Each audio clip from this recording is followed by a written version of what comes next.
Não sei se vai entrar mais alguém. Só eu e Vou dar você? uma olhadinha. Ah, simbora. Ué, vai deixar para as 8, deixa. Não, imagina.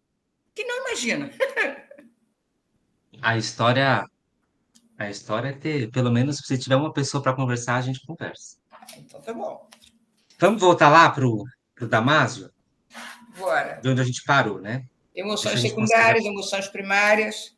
Isso. Vamos ver se a gente consegue. Então, só até aqui relembrando, né? E aí, se você estiver assistindo esse vídeo e não assistiu a primeira sessão, que é a sessão anterior a essa, na verdade, assim, é a primeira sessão que a gente começou a debater isso, então veja a sessão que é anterior a esse vídeo. A gente falou sobre o início da discussão do capítulo 7 do erro de Descartes, Uhum. emoções e sentimentos, e aí definimos o que são essas estruturas superiores, o que são essas estruturas inferiores, e falamos que não faz, falamos um pouco sobre emoções categóricas, emoções construídas, e aí a gente mencionou também como se daria, na perspectiva do Damásio, a construção da racionalidade. E a ideia aqui é que as emoções e os sentimentos participam da construção dessa racionalidade. Esse é o ponto-chave para o Damásio nesse livro. Né? Então, não é penso, logo existo, é tenho sentimentos e emoções, logo existo. Noemi, boa noite. Boa noite. Então, vamos lá no trechinho da página 127, ele diz assim, ó, o Damásio. Emoções e os sentimentos constituem aspectos centrais da regulação biológica. Eles estabelecem uma ponte entre os processos racionais e os não racionais, entre as estruturas corticais e as estruturas subcorticais. Então, de novo, não faz sentido a gente pensar em racionalidade desconsiderando as emoções e os sentimentos. Maestro, deixa eu só perguntar, só para ficar um pouquinho mais claro aqui. A racionalidade que você se refere seria o quê? É aquela coisa bem livre de emoção e sentimento, aquela coisa bem. A racionalidade seria a organização consciente dos pensamentos, Tá, né? ok. Então, seria como a gente se organiza para tomar decisões, se organiza para compreender um contexto, se Tá. organiza. A racionalidade está muito conectada a uma certa organização lógica, funcional dos fenômenos, né? Uhum. Dos fenômenos mentais Tá, tudo bem. e das decisões sobre a vida, né? Deixa eu só ajeitar minha luz aqui que ela está caindo. Aí. Tô muito Mas, desculpa, você está falando a partir de qual livro? do erro de Descartes. Ah, tá certo. Eu tô Obrigada. fora do Kahneman. Tá bom. Oi, Priscila, boa noite. Né? Boa Tem um noite. trechinho aqui que ele diz o seguinte: é,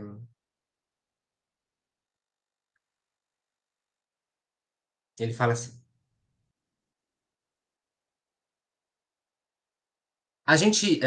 Ele cita alguns autores que foram importantes para essa reflexão. Talvez o primeiro autor que propõe essa reflexão de uma forma mais expressiva foi o William James, mas outros vieram, né, depois dele. Mas tem uma citação do James que ele diz o seguinte: se imaginarmos uma emoção forte e depois tentarmos abstrair da consciência que temos dela todos os sentimentos dos seus sintomas corporais, veremos que nada resta, nenhum substrato mental com que constituir a emoção, e que tudo o que fica é um estado frio e neutro de percepção intelectual. Então, quando eu abstraio os sintomas corporais, eu tenho um rótulo vazio, né? Quando eu extraio a minha frequência cardíaca, a minha frequência respiratória, toda a minha modulação autonômica, o que sobra é um rótulo vazio, é um conceito, né? O que que eu estou chamando de conceito? Conceito é um objeto desprovido de sensorialidade, ou um fenômeno desprovido de sensorialidade. Então, não possui nenhuma informação sensorial. Aí ele segue dizendo o seguinte: é-me muito difícil, se não mesmo impossível, pensar que espécie de emoção de medo restaria se não se verificasse a sensação de aceleração do ritmo cardíaco, de respiração suspensa, de tremura dos lábios e de pernas enfraquecidas, de pele arrepiada e de aperto no estômago. Poderá alguém imaginar o estado de raiva e não ver o peito em ebulição, o rosto congestionado, as narinas dilatadas, os dentes cerrados e o impulso para a ação vigorosa, mas, ao contrário, músculos flácidos, respiração calma e um rosto plácido? Será que isso é possível? Né? Essa é a indagação que William James propõe. Antes de seguir na leitura do Damásio, e com as palavras do Damásio, é importante dizer o seguinte: emoção e sentimento, embora separados didaticamente, funcionalmente são inseparáveis, né? É como ele disse, se eu extraio a informação fisiológica, corporal, não me sobra muito nada além do que um conceito, ou uma informação fria, vazia. Se eu não tenho nenhuma informação corporal, fisiológica, eu mal consigo criar um rótulo, mal consigo criar um sentimento, né? Então, o sentimento seria essa espécie de interpretação, rotulação ou processamento. Muitas vezes a gente fala de um processamento em alta ordem das emoções.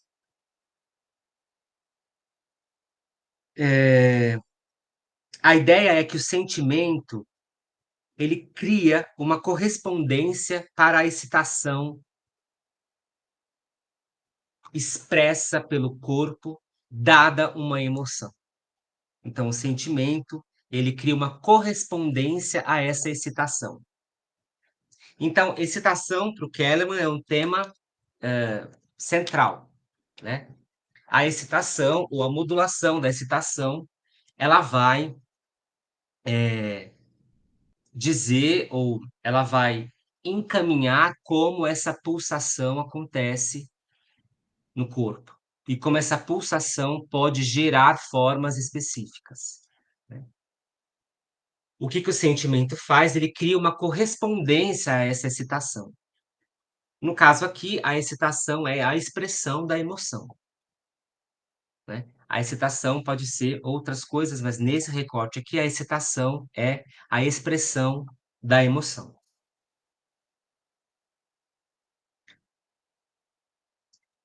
As emoções e os sentimentos desempenham uma função na comunicação de significados para outras pessoas e para nós mesmos. Ele não fala para nós mesmos, mas eu estou falando para nós mesmos. E podem ter também o papel de orientação cognitiva que ele irá propor no capítulo seguinte. O que que é essa comunicação de significados e orientação cognitiva? Comunicação de significados é a nossa possibilidade e capacidade de comunicar os nossos estados internos, mesmo que não totalmente, mesmo que não diretamente, a nossa possibilidade e capacidade de gerar empatia em outras pessoas, e uma empatia especial, que é uma empatia sinestésica, nos vale muito. Essa empatia sinestésica é justamente esse processo de se tornar empático por outra pessoa de uma forma não conceitual, de uma forma sensorial, de uma forma sinestésica. Então, o meu corpo responde ao que eu absorvo, observo, entro em contato com o corpo da outra pessoa, a partir do corpo da outra pessoa. Então, seria essa comunicação de significados a terceiros. Eu acrescento a comunicação de significados para nós mesmos, porque o processo de atribuir, como ele mesmo diz, o processo de atribuir uma correspondência, ou o processo de atribuir um rótulo, um significado, uma leitura, é em si um processo reflexivo. Então, quando eu sinto algo, quando eu percebo algo, e eu atribuo uma correspondência para esse algo, atribuo um significado, ou eu atribuo um signo ou uma palavra para isso, eu tomo uma decisão e comunico algo para mim mesmo, inclusive, não só para outras pessoas. Isso chega em vocês, o que eu estou querendo dizer? Né? Eu atribuo significado, eu crio uma correspondência, né? Criar significados é, então, atribuir essas correspondências, né? Eu ligo um estado a uma possível leitura. E aí, assim, vamos fugir da palavra verdade, tá? Vamos sempre fugir da palavra verdade. Pode parecer trivial, mas não é. Então, não é que eu atribuo à minha fisiologia a verdade sobre mim. Eu atribuo uma possível leitura. Se é a verdade, se não é a verdade, é uma outra discussão. A orientação cognitiva que ele cita é uma orientação no sentido de tomar como base o próprio corpo e a reflexão sobre o próprio corpo, o caminho para as tomadas de decisão. Não só as tomadas de decisão, mas também o caminho para o conhecimento do mundo. O caminho para a tomada de posse de extratos do mundo. Mas Inclusive, aí, desculpe, aí ele fala a questão sempre de uma relação, ele fala a imagem do corpo surge após a imagem desse algo mais. Seria sempre essa relação com algo mais. Que aí você tem a resposta corporal. Pode ser para mim, ou pode ser para mim para o outro. É isso? exato, exato. Eu preciso, esse algo mais assim, é o elemento que é o elemento gerador de tudo isso, né? É aquilo que nos provoca. É um assunto que eu estava conversando com o pessoal do Dança e Neurociência, né? Existe um termo, quando a gente estuda redes neurais, que são as interferências. O que são essas interferências? Interferências são processos que fazem com que forçam o sistema a uma adaptação. Interferências são processos que forçam o sistema a uma adaptação. Então, assim, você tá dirigindo, né? Você está dirigindo. Do nada, Ladir, Angel, boa noite. Do nada, aparece um buraco, né? O que você faz? Você desvia do buraco. Ou se você vai passar em cima do buraco, você se retesa, né? Segura bem forte no volante para aguentar o tranco, né? Então, tanto desviar do buraco quanto retesar o corpo para aguentar o impacto de passar no buraco é uma adaptação. E essa adaptação só foi possível porque existiu uma interferência. As interferências, elas pressupõem mecanismos não só de adaptação, mas aquilo que a gente chama de aprendizagem. Interferência, então, é essencial no processo de aprendizagem. Um processo que é platonicamente, né, vivido de forma linear, eu falo platonicamente porque só platonicamente, né, no sentido do amor platônico nunca realizável, ou ideal, né, no sentido do idealismo.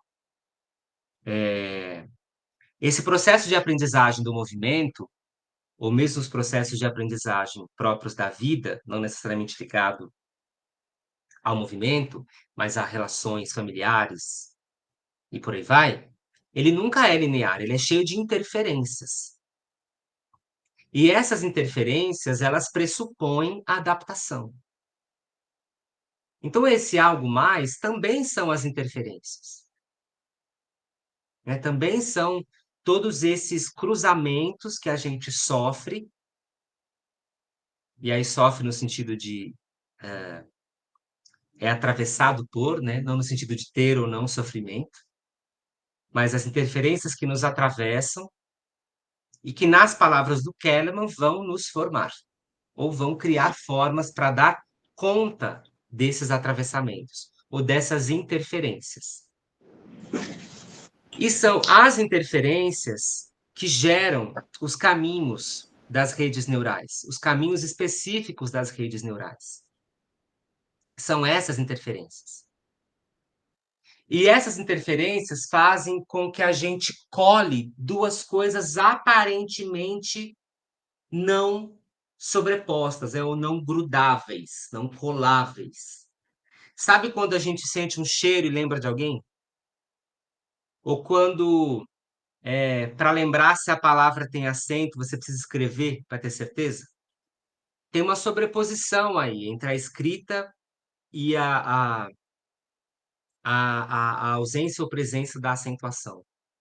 Então, quando você lembra de alguém a partir de um cheiro, tem uma sobreposição, tem uma interferência entre a informação olfativa e a informação visual dessa pessoa, mesmo imageticamente, né? No sentido de projetar mentalmente a pessoa. Então, tudo isso vai no... E assim, tudo isso possibilita uma orientação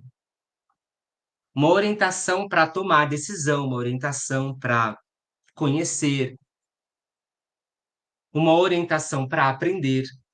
Tudo isso é elemento vital para a orientação no mundo. Tudo bem? Então, de novo, o Damásio começa esse capítulo dizendo o seguinte: as emoções e os sentimentos não podem ser descartadas na construção daquilo que a gente compreende por racionalidade, né? Se eu estou falando de racionalidade, estou falando de aprendizado, estou falando de tomada de decisão, estou falando de conhecer o mundo, conhecer o outro, né? Tudo isso. Posso seguir? Então vamos lá. Aí agora ele vai falar o seguinte: ele vai falar que essas emoções, elas podem ser. Oi, Marlene, boa noite. Elas podem ser divididas em emoções primárias e emoções secundárias, né? Então vamos entender o que são as emoções primárias e as emoções secundárias, né? Primeiro, antes de chegar nessa definição, eu falo muito de estados do corpo nas minhas aulas. Não só nos grupos de estudo, eu falo isso em toda aula que eu dou. Eu sempre estou falando de estados, né? Quando eu falo estados do corpo, o que chega em vocês? Falem para mim, sem medo de ser feliz, assim. Como vocês recebem essa palavra, ou esse jogo de palavras? É como eu estou, né? A minha Que mais? vibração no momento, né? Que mais? Por aí? A gente Isso aí. podia pensar que esses estados, eles são as aprendizagens? Não. Talvez eles possam se conectar com o que foi aprendido, com o que está sendo aprendido. Mas os estados corporais, eles são eles se referem a algo mais instantâneo, algo não somente dependente de uma informação prévia, né? Ou de uma adaptação prévia, né? Esses estados, eles refletem a vivência, a experiência da nossa fisiologia, né?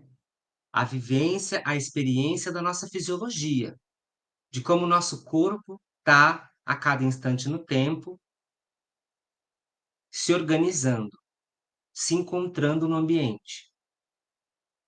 Isso não está dissociado de uma significação, de uma, de uma correspondência mental. Mas os estados, eles referem essencialmente a essa modulação fisiológica. Ele diz assim, ó: estamos programados para reagir com uma emoção de modo pré-organizado quando certas características dos estímulos no mundo ou nos nossos corpos são detectadas individualmente ou em conjunto. Essas características, individualmente ou em conjunto, seriam processadas e depois detectadas por um componente do sistema límbico do cérebro. Os seus núcleos neuronais possuem uma representação dispositiva que desencadeia a ativação de um estado do corpo. Esses estados, eles são característicos a certas emoções. Não por essa generalização, mas por essa caracterização, é que a gente consegue reconhecer, não só em nós, mas em outras pessoas, emoções de medo, de felicidade, de tristeza, de surpresa, de susto, e a gente consegue criar conexões, laços sociais a partir disso. Esses estados alteram o processamento da cognição de modo a corresponder a esse estado, ah, de modo a corresponder a esse estado, blá, blá, blá, blá, isso, de modo a corresponder, eu continuaria, né? De modo a corresponder a esse estado, um certo rótulo, ou uma possível leitura, né? Tudo bem? Até aqui tudo bem? Tem uma imagem, não sei onde foi parar isso. Ó, eu acho que, deixa eu fazer uma coisa aqui, de improviso, que vai ser bem, eu acho que vai ser bem importante. Eu peço 2 minutos aqui, eu vou achar essa aula. Eu dei uma aula disso, tem um exemplo muito bom. 1 minutinho mesmo, tá? Tararã. A gente vai dando aula e vai lembrando, né?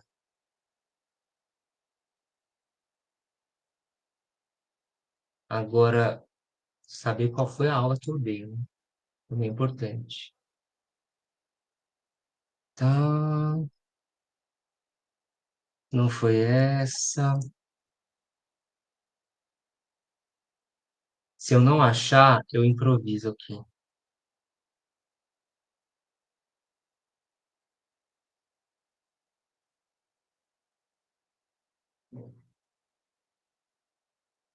Aqui, ó. Vamos lá.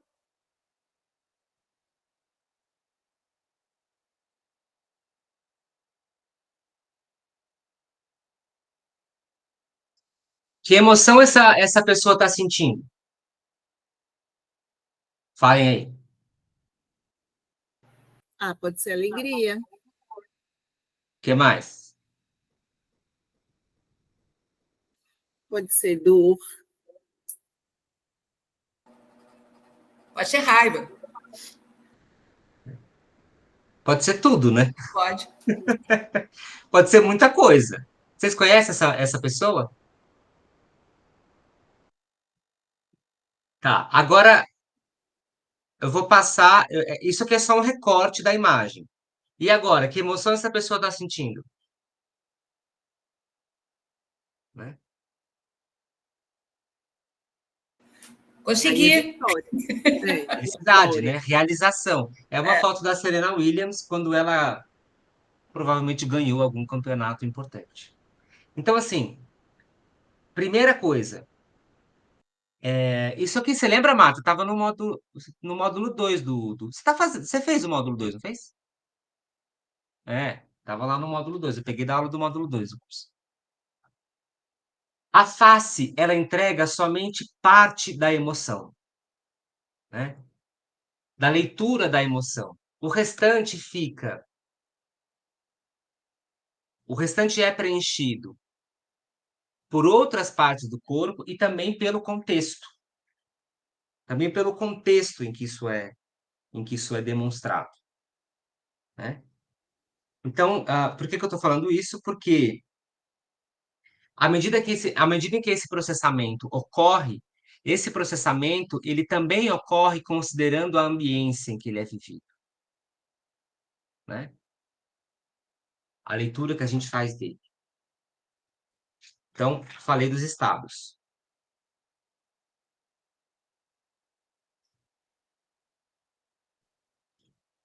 Ah, parará. Ô, Maércio, licença, essa ambiência que você se refere, ela tem a ver com a própria ambiência física, é? Toda vez que eu falar ambiência, eu estou me referindo à ambiência, o tipo natural, então, o lugar físico em que eu estou, né? Mas eu também estou me referindo à ambiência como um tipo social, cultural, conceitual. No caso dessa foto da Serena, eu posso pensar na ambiência como tipo natural, uma quadra. Então, uma quadra de tênis com um chão desse tipo, ela é aberta, ou ela tem um teto, ela é quente, ou ela é fria, ela é um tipo natural. Mas essa ambiência também se refere a, a um tipo social, cultural ou conceitual. Então, aquela ambiência é uma ambiência de um campeonato, né? Essa ambiência leva em consideração a existência de outras pessoas, né? Então, a ambiência, a estrutura, a ambiência, os signos, as simbologias presentes ali também. Então, são as duas ambiências, tá? Tudo bem? Quando ele diz emoções primárias, ele está falando como esse ciclo, como ocorre esse ciclo que parte da interferência ou do estímulo para a resposta fisiológica gerando esses estados. Ele diz assim: por si só, a reação emocional pode atingir alguns objetivos úteis. Por exemplo, esconder-se rapidamente de um predador ou demonstrar raiva em relação a um competidor. No entanto, o processo não termina com as alterações corporais que definem uma emoção. O ciclo continua, pelo menos nos seres humanos, e o passo seguinte é a sensação da emoção em relação ao objeto que a desencadeou, a percepção da relação entre o objeto e o estado emocional. Podemos perguntar: por que motivo haveria necessidade de se conhecer essa relação? A resposta é que a consciência proporciona uma estratégia de proteção ampliada. Há outras vantagens de sentir as próprias reações. Você pode generalizar o conhecimento acerca delas e decidir, por exemplo, acautelar-se em relação a algo que se assemelha a outro algo. Em síntese, sentir os estados emocionais, o que equivale a afirmar que se tem consciência das emoções, oferece-nos a flexibilidade de resposta com base na história específica de nossas interações com o meio ambiente. Embora sejam precisos mecanismos inatos para pôr a bola do conhecimento em jogo, os sentimentos oferecem-nos algo extra, né? Então, vamos lá pensar aqui muito lentamente em como ocorre esse processo, né? Eu tenho um estímulo, uma interferência, né? Vou dar um exemplo. Eu, na escola, eu sofri muito bullying, né? Real oficial.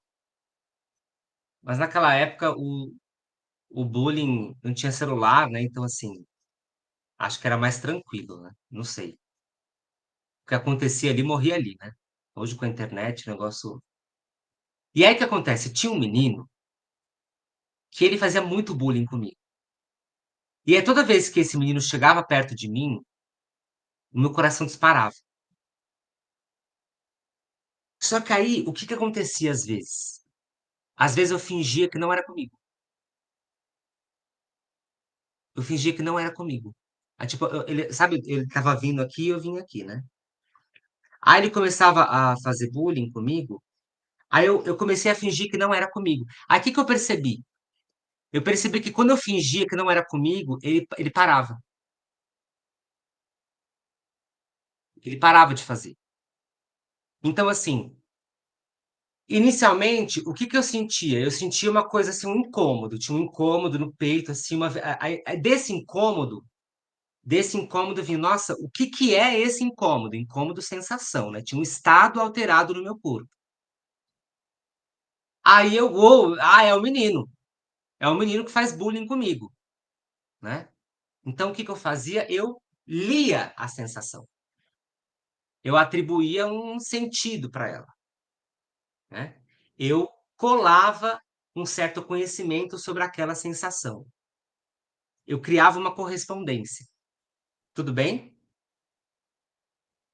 Quando eu crio essa correspondência, eu posso ter a possibilidade, por exemplo, de descobrir estratégias para aquela situação. Ou seja, me adaptar a elas. Eu não era valentão,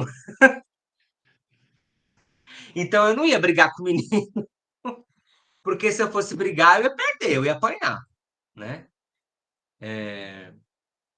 Só um parênteses, gente. Tem uma história da minha adolescência que, assim, eu era muito CDF, né? Sempre fui.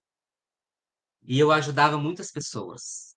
Eu ajudava os meninos, e eu ajudava os valentões da sala.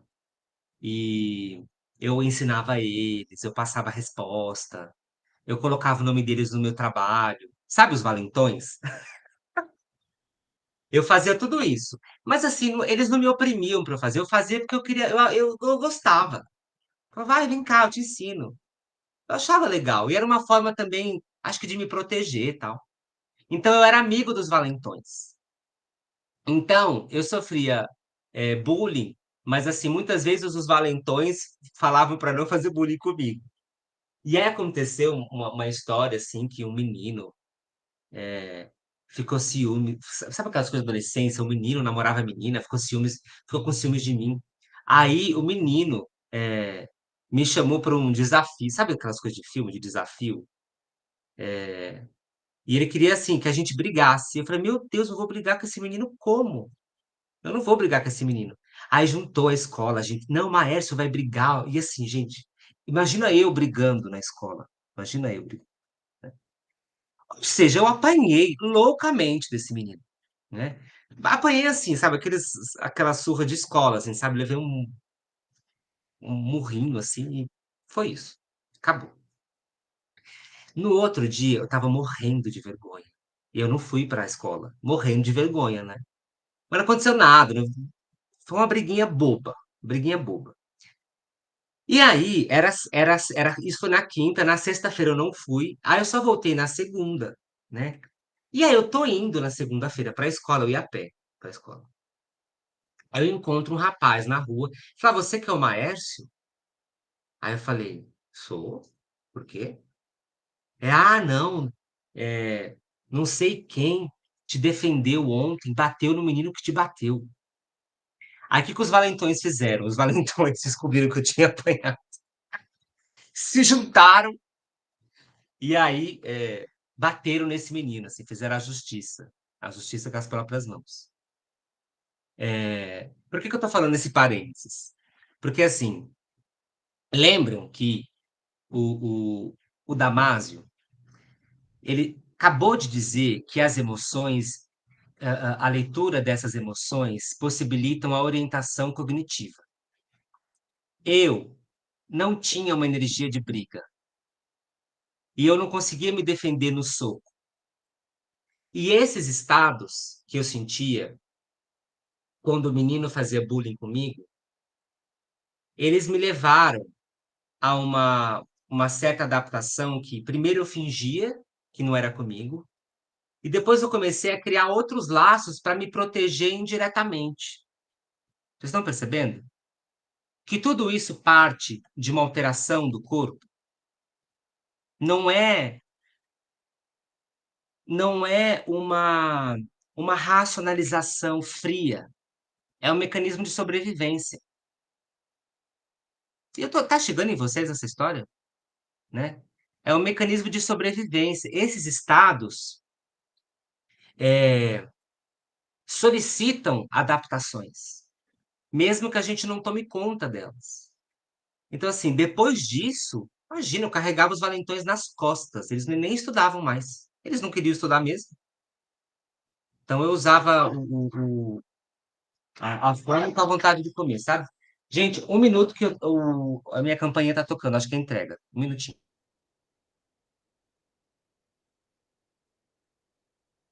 Ô, minha gente, qual é o capítulo em que está sendo lido? Eu não consegui localizar. É o 7 e o 8. Tá, obrigada.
Voltei. Desculpa, é que eu tô sozinho. Mas só para arrematar a história, é, uma orientação cognitiva não é só no sentido da racionalização, é porque muitas vezes a gente atribui cognição a um mecanismo de racionalização. Não é bem assim, né? Também é, mas eu sempre gosto de definir cognição como a nossa possibilidade e capacidade de conhecer, né? Conhecer o mundo e se relacionar com ele, né? E aí a gente chega tudo bem, essas foram as emoções primárias. Sim? Vamos às emoções secundárias agora. Ah, imagine que você encontra um amigo que não vê há muito tempo, ou tem conhecimento da morte inesperada de uma pessoa com quem trabalhou em estreita colaboração. Em qualquer desses casos reais, e talvez até agora, enquanto imagina essas cenas, você sentirá uma emoção. O que sucede em termos neurobiológicos quando tem lugar essa emoção? O que significa realmente experienciar uma emoção? Nessa hipotética experiência de emoção, muitas partes do corpo são levadas a um novo estado em que são introduzidas mudanças significativas, né? Existem mecanismos neurais que modulam isso, e esses mecanismos causam um estado emocional do corpo, e são posteriormente representadas nos sistemas límbico e somatosensorial. É... Ararã, tararã, tararã. Vejo a essência da emoção como a coleção de mudanças no estado do corpo que são induzidas numa infinidade de órgãos por meio das terminações de células nervosas, sob o controle de um sistema cerebral dedicado, o qual responde ao conteúdo dos pensamentos relativos a uma determinada entidade ou acontecimento. Em conclusão, a emoção é a combinação de um processo avaliatório mental simples ou complexo, com respostas dispositivas a esse processo, em sua maioria dirigidas ao corpo propriamente dito, resultando num estado emocional do corpo, mas também dirigidas ao próprio cérebro. Vejam então que essas emoções secundárias, elas não estão ligadas diretamente a um estímulo externo, a um disparador externo, mas elas estão ligadas a um disparador, a um estímulo que pode ser interno, que pode partir de uma própria memória ou de um próprio conteúdo mental. Querem um exemplo direto? O comportamento de ruminação em estados de depressão, ele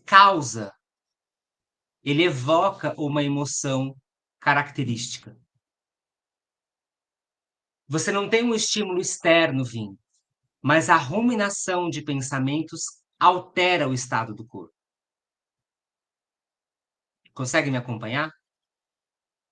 Então, nesse sentido, o que a gente tem não são emoções primárias, mas são emoções secundárias, fruto da nossa própria ambiência mental, ou da elaboração mental que a gente pratica ou experiencia em um dado momento. Essas emoções secundárias, elas não somente estão ligadas a patologias. Memórias evocam emoções, né?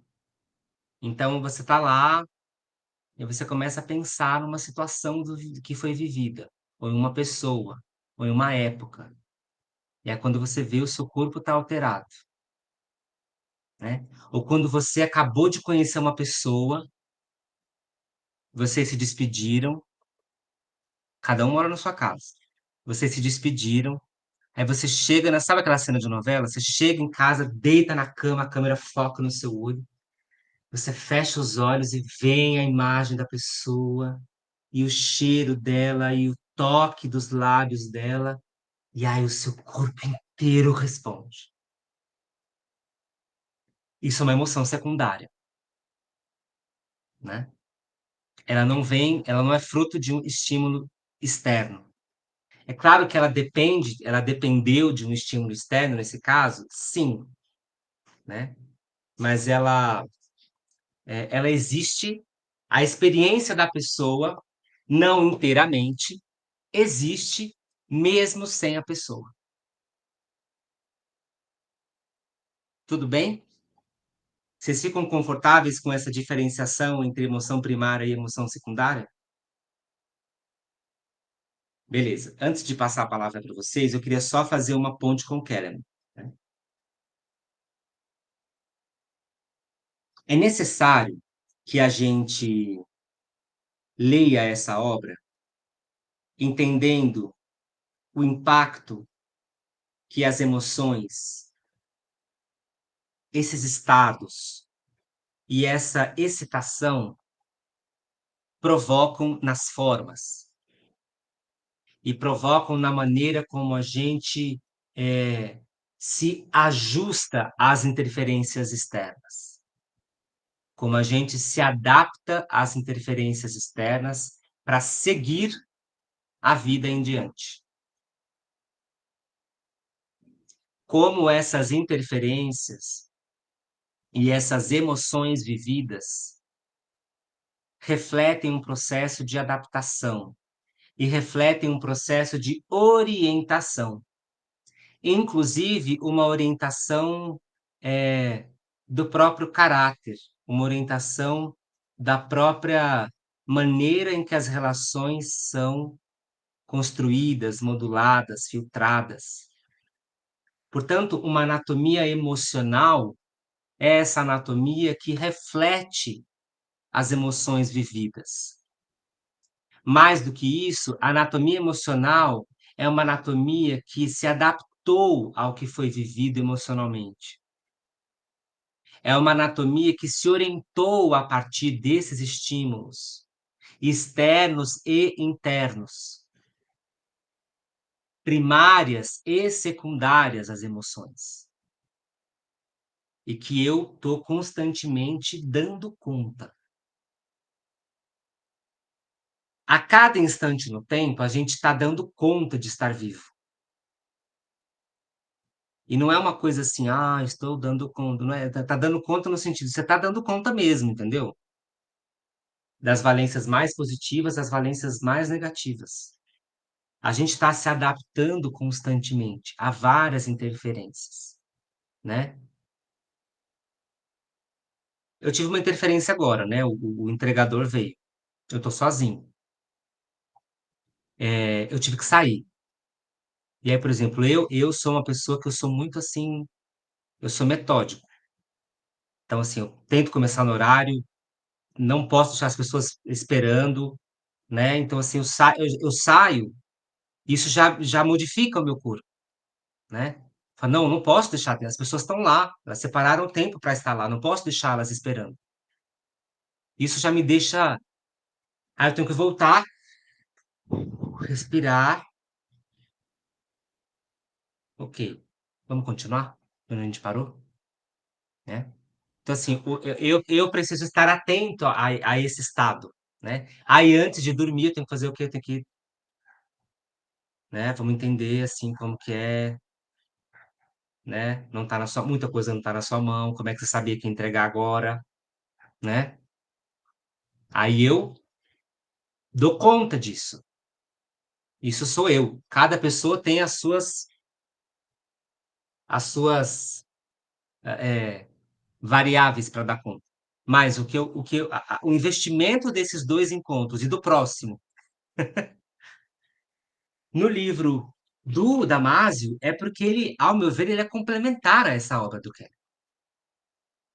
Né? Porque, assim, me diga o capítulo de anatomia emocional que o Kellerman define bem emoções. Me diga. Não tem essa definição. Não tem. Ele até cita, fala, assim, né? É bem poético. Mas nessa reflexão que o Damásio não tem. Então parece que a anatomia emocional é uma anatomia do amor, da raiva, da felicidade. Não é isso, né? É uma anatomia que reflete o processo. O processo de dar conta dessas emoções, né? Marta, Mas como é que você coloca, como é que você vê, por exemplo, você estava ali falando com a gente, aí a campainha tocou, você saiu desse momento, como você se colocou, pessoa assim, assim, assim, e foi atender a campainha. Pô, mas quando você volta, o que será que fica, que na hora que você volta, você consegue se recolocar naquele estado que você estava, de alguma maneira? Você entendeu? a questão é que eu não me recoloco no mesmo estado. O Ah, estado é diferente, mas o que me ajuda a voltar é resgatar a intenção que eu estava. Sim, ou seja, tudo bem, entendi. Tá. Tá, eu E coloquei aí como tal. essa intenção vai arrastando o meu corpo para se reequilibrar. Por exemplo, agora eu já estou mais. Pois é, mas o barato, por exemplo, eu estou falando isso, que às vezes eu estou dando aula, né? Então a gente está lá dentro da sala de aula ali, tá? Sei quê, aí de repente alguém chama, você se desloca, né? Mas que na hora que você volta, você dá uma desequilibradinha, né? Você entra outra vez, né? É isso, é nesse sentido que eu estou falando. O que, que É, você deixa ali? Nada. o que eu deixo ali como? Não entendi. Como posso deixar uma sensação, né? Que eu estava naquele momento, saí, fui para um outro momento, mas eu voltei e consegui resgatar a minha intenção. Mas eu deixei alguma coisa aqui, entendeu? Deixei. O que eu deixo é o que eu deixo é a intenção. É o quê? A intenção? O que eu deixo é a intenção. É nisso que eu volto, que assim, é nisso que eu resgato para modular esse novo estado, porque eu não volto para o mesmo estado. Sim, não Eu estava entendi. aqui em fluxo, falando com vocês, tal. De repente, campainha, ai meu Deus, eu vou lá, e o cachorro, não sei o quê, tem que descer, eu moro no terceiro andar. E aí volto. Quando eu volto, eu estou em outro estado. Mas como é que eu reequilibro? Ou numa outra palavra que eu estou começando a utilizar, é assim, como é que eu contrapeso para me restabelecer, para conseguir conversar, para conseguir continuar guiando o encontro? Eu me restabeleço, o que que eu deixei lá? Eu deixei a intenção, né? Então, se eu tô com a página marcada, se eu precisar, eu volto e leio a última coisa que eu li. Eu tenho a intenção de estar com vocês aqui durante uma hora, trocando sobre um livro que é suporte à anatomia emocional. Então, é nisso que. Então, assim, quando você é interrompida na aula, quando você volta para a intenção que você estava. Sim, mas são particularidades dessa intenção, que elas ficam. As Sim, particularidades ficam. É isso que eu estou falando. Então, na sim, hora que você sim. volta, mesmo na hora que você resgata, né, é você olhar, no caso, o livro, eu vou olhar, no caso, as pessoas fazendo aula, enfim, aquilo tem uma particularidade. Você deixa um emblema ali, um rótulo ali. Uma âncora, né? Ou isso. Uma âncora. É como se alguém tivesse caído no mar, só que você tem que salvar a pessoa e deixar o barco no lugar, senão o barco vai embora. Aí dois morrem, né? Né, nesse Então é sentido. uma âncora. E aí, para que que serve essa âncora? Essa âncora, ela não serve para que você volte ao mesmo estado. Ela serve para que você tenha condições de contrapesar o novo estado. Vou dar um exemplo. Vamos pensar no trauma, né? Eu sofri um acidente de carro. E foi um acidente bem feio, mas que não aconteceu nada comigo, né? O carro se desfacelou, mas comigo não aconteceu nada. E eu precisava dar conta daquilo, porque eu precisava continuar dirigindo. Se eu não continuasse dirigindo, eu não teria feito a faculdade, porque eu tinha deslocamentos muito longes, muito distantes uns dos outros, né? E aí, quando eu voltei a dirigir, que foi a semana seguinte do acidente, uma amiga falou assim: ai, não se preocupa não, que já já você não vai sentir nada, né? Você vai sentir nada, você vai passar. E aí, meu, toda vez que eu chegava no quilômetro 12 daquela rodovia, que é onde eu sofri o acidente, o meu coração disparava. Tá, tá, tá, tá, tá, tá, tá, tá. Aí eu já diminuí a velocidade. E aí, o que que eu comecei a perceber? Aí depois, com o livro do Levino, isso se confirmou, né?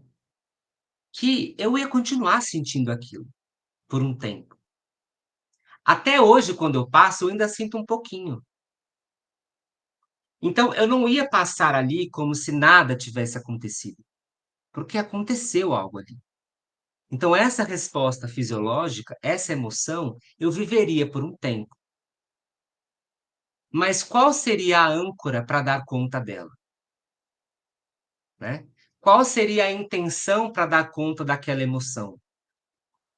Porque eu não ia passar ali ileso, mas eu tinha que ir me reequilibrar ou me contrapesar para chegar no trabalho da aula. Então, assim, para mim, era nítido. Ou eu dirigia. Não tinha escolha. Não tinha escolha. Se eu não dirigisse, eu não trabalhava, porque era muito longe. Ou eu teria que ficar 3 horas na condução para ir, 3 horas para voltar. Se eu ficasse 3 horas para ir, 3 horas para voltar, eu não estudava. Então, assim, não tinha escolha.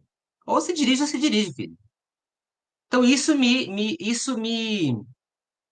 essa era a minha âncora. Isso me sustentava, né?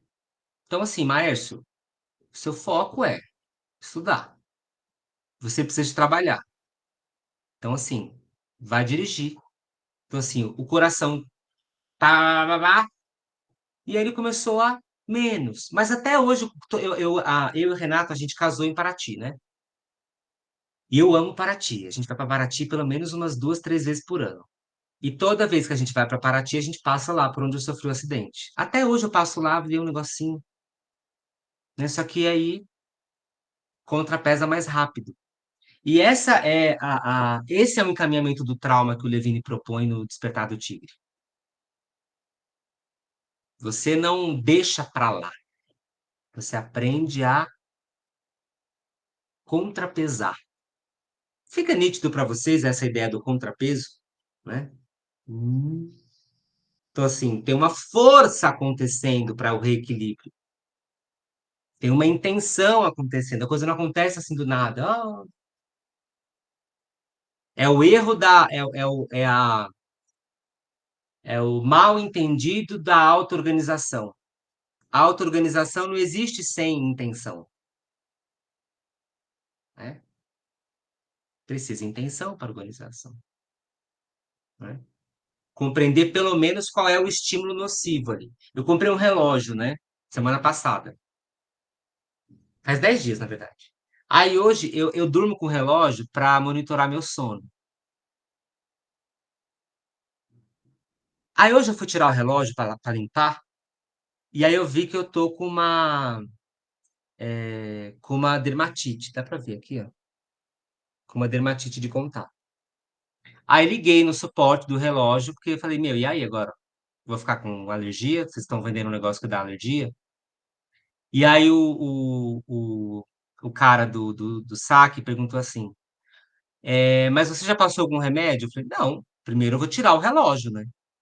Deixa o corpo se, né? Aí, caso daqui 5 dias não melhore, aí eu vou e busco um medicamento. Mas primeiro eu tiro o estímulo nocivo. Porque aí eu tenho a minha intenção de curar retira o estímulo nocivo. Aí agora eu deixo o corpo se autorregular.